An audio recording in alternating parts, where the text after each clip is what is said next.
Hi folks, and welcome to this week's weekly business tap. So question for this week is, how do you handle conflict? We're all going to have conflict in our business. It's going to happen. It can happen between you and a vendor. It can happen between you and a client.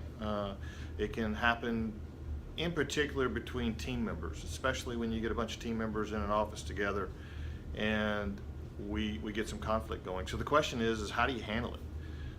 I think we need to first take a step back and understand the dynamics of a conflict and why are we having that conflict. And so we've got to start asking ourselves questions that are less people related and more process related.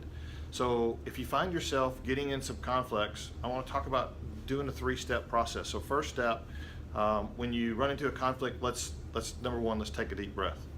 And in most cases, if at all possible, let's take the night to think about what our next step is. One of the toughest things that we can ever do is have a knee-jerk reaction to conflict. And so sometimes we have a problem that we need to fix that causes a conflict, and then we end up creating a second problem, and that is emotionally how we handled it. And so let's deal with process-related issues. Process-related issues are kind of the second step, is look at your process.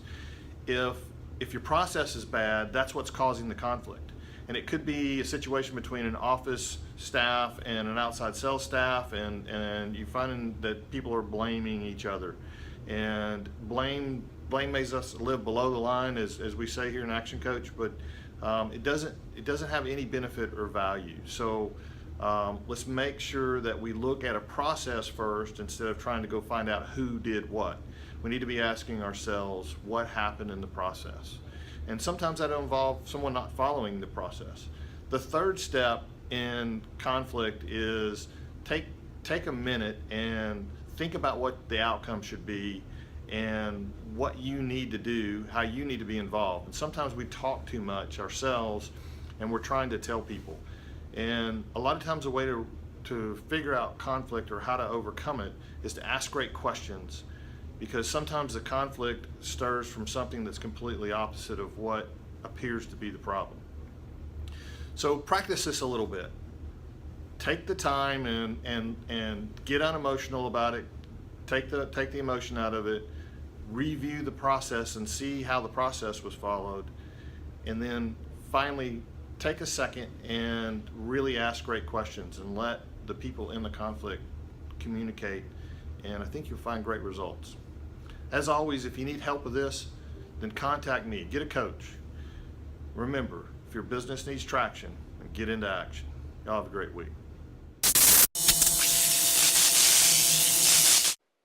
Now that you have a Facebook business page, you want to start liking other businesses as your business. This video is going to show you how to do that. So once you find a business that you want to like as your business, click the little drop-down arrow next to More. There's three little dots there. Go down to Like as your page, and your business should be listed right here. Select it, and then click Submit.